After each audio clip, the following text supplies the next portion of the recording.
अस्सलामुअलैकुम। आपने कभी सोचा है कि डीएनए सीक्वेंस किस तरह होता है? हम जल्दी से इसका एक जायज़ा लेते हैं। हम इसको स्टेप्स में या मरहलों में देखते हैं।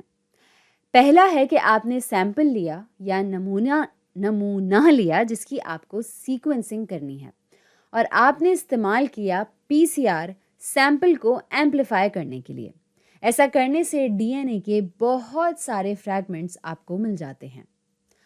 अब दूसरी चीज़ आम तौर पर जो आप पीसीआर में करते हैं वो ये कि आप डालते हैं न्यूक्लियोटाइड्स। स्ट्रैंड को बढ़ने के लिए आपको देना होता है सबस्ट्रेट। तो आप इसमें डालते हैं या ऐड करते हैं डीऑक्सी न्यूक्लियोटाइड्स। ये दिखने में कुछ ऐसा होता है। यहाँ है एक OH ग्रुप और एक H ग्रुप। यहाँ आपके पास है बेस और है आपके पास कार्बन ग्रुप। ये ऑक्सीजन हाइड्रोजन। ऐसा होता है एक न्यूक्लियोटाइड दिखने में। पीसीआर में पहले ही मौजूद है। इसमें मज़ीद जो आप डालेंगे वो है डाई डी ऑक्सी न्यूक्लियोटाइड और ये जो है ये दिखने में ऐसा लगता है।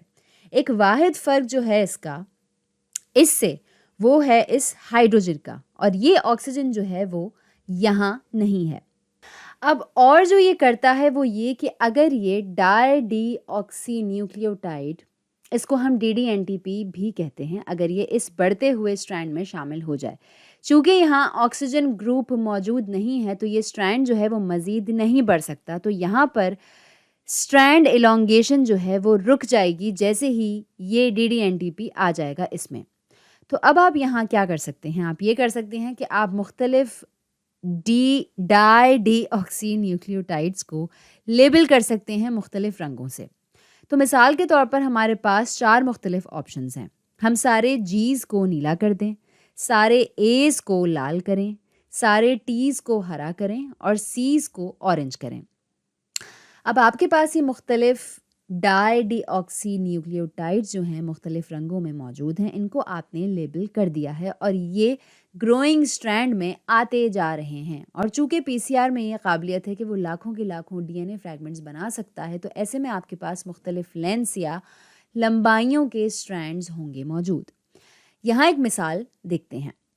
तो जैसे यहाँ एक न्यूक्लियोटाइड आ गया, एक आम न्यूक्लियोटाइड, और एक और आया इधर और फिर आया एक और फिर हमने देखा कि रैंडमली एक डाई डी ऑक्सी न्यूक्लियोटाइड आ गया यहाँ। तो अब ये रुक जाएगा, इस स्ट्रैंड का बढ़ना अब रुक जाएगा। अब आपके पास एक डीएनए स्ट्रैंड है जो कि सिर्फ 4 न्यूक्लियोटाइड्स लंबा है और पीसीआर के एक और राउंड के बाद अब हमारे पास शायद हो 1 2 3 4 5 6 और ऐसे ये बढ़ता चला जाएगा। और अचानक से क्या होता है, यहाँ आ जाता है दोबारा से डाई डी ऑक्सी न्यूक्लियोटाइड और ये भी रुक जाता है। तो बुनियादी तौर पर आप ये करते हैं, आपको लाखों सैंपल्स मिलने के बाद आपके पास कुछ ऐसा होगा जो दिखने में कुछ ऐसा लगेगा। एक सादा सा न्यूक्लियोटाइड और इसके आगे होगा एक डाई डी ऑक्सी न्यूक्लियोटाइड, या फिर शायद आपके पास हों यहाँ 2 न्यूक्लियोटाइड और फिर आ गया एक डाई डी ऑक्सी न्यूक्लियोटाइड। तो जो आप देख रहे हैं वो ये कि कुछ स्ट्रैंड्स बढ़ रहे हैं और कुछ रुक रहे हैं मुख्तलिफ पॉइंट्स पर और जगहों पर, और ये हो रहा है डाई डी ऑक्सी न्यूक्लियोटाइड की वजह से। अब इसमें तीसरा स्टेप जो है वो होगा जेल इलेक्ट्रोफोरेसिस का, इन स्ट्रैंड्स को इनके साइज़ के हिसाब से अलग करने के लिए। तो जब आप ये मुख्तलिफ फ्रैगमेंट्स चलाएंगे जेल पर तो ये खुद ही अलग कर देगा इन्हें इनके साइज़ के हिसाब से। और फिर आपके पास होगा एक अदद कंप्यूटर जिस पर आप सारे लेबल किए हुए मुख्तलिफ रंगों में जो यहाँ लेबल किए थे, जैसे यहाँ नीला है तो ये बताएगा कि ये जी है और फिर यहाँ ये कहेगा कि ये सी है और फिर अगला जी, और इस तरह ये चलता रहेगा। और यही लेबल्स और टैग्स देखकर आपको आपका सिस्टम एक सीक्वेंस निकाल कर देगा।